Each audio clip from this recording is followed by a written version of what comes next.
Assalamualaikum warahmatullahi wabarakatuh. Perkenalkan, saya Ajar Sudrajat.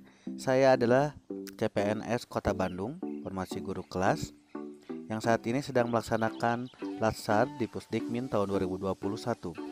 Pada kesempatan kali ini saya akan memberikan sebuah resume mengenai materi manajemen ASN.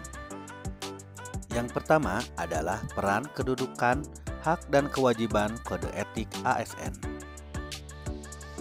Peran ASN sebagai perencana, pelaksana, pengawas dalam tugas umum pemerintahan dan pembangunan nasional melalui pelayanan publik profesional, bebas intervensi politik yang bersih dari korupsi, kolusi, dan nepotisme.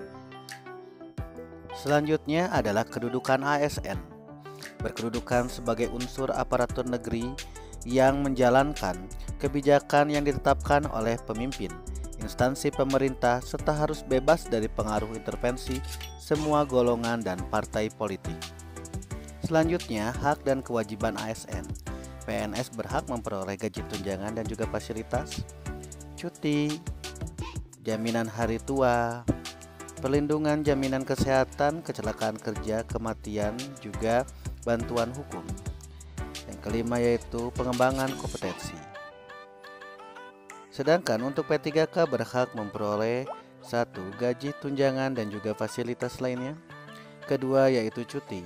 3. Perlindungan, jaminan hari tua, kesehatan, kecelakaan kerja, kematian dan juga bantuan hukum. Yang keempat yaitu pengembangan kompetensi. Selanjutnya mengenai kewajiban ASN. Yang pertama, setia dan taat pada Pancasila, Undang-Undang Dasar Negara Republik Indonesia tahun 1945, Negara Kesatuan Republik Indonesia dan pemerintah yang sah. Yang kedua, menjaga persatuan dan kesatuan bangsa. Ketiga, melaksanakan kebijakan yang dirumuskan pejabat pemerintah yang berwenang.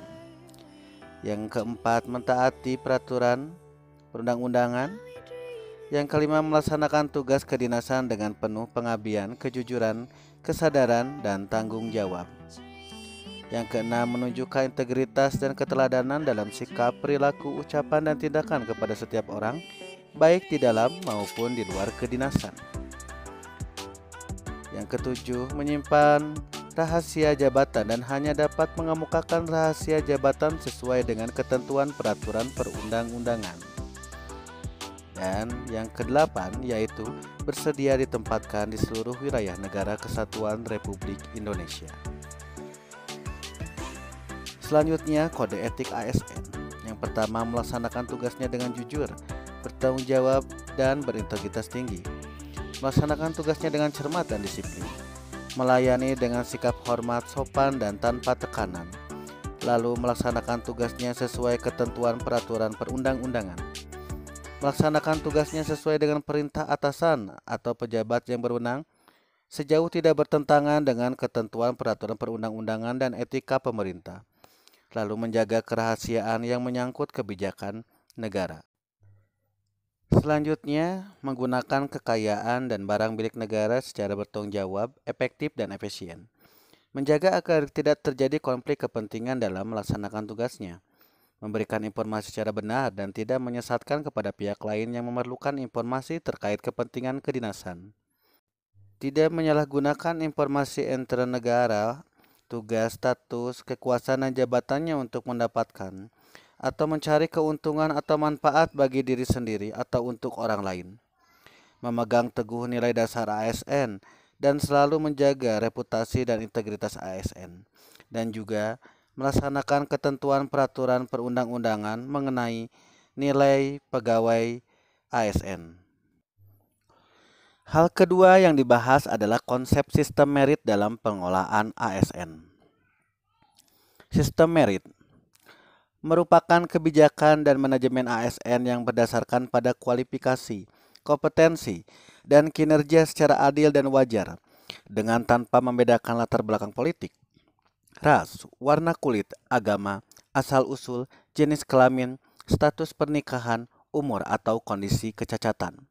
Sistem merit pada dasarnya adalah konsepsi dalam manajemen SDM yang menggambarkan diterapkannya objektivitas pada keseluruhan semua proses dalam pengolahan ASN yakni pada pertimbangan kemampuan dan prestasi individu untuk melaksanakan pekerjaannya secara kompetensi dan juga kinerja. Hal ketiga yang dibahas yaitu mekanisme pengelolaan ASN. Mekanisme pengelolaan ASN terdapat manajemen PNS dan manajemen P3K.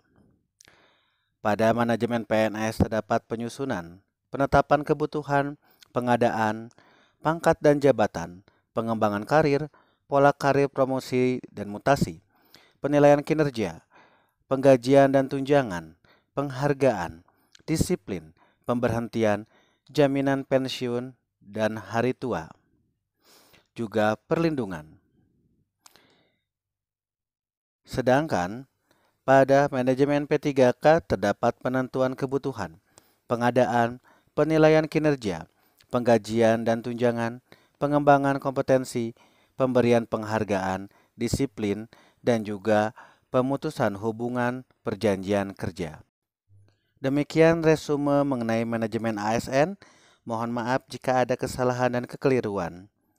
Terima kasih. Wassalamualaikum warahmatullahi wabarakatuh.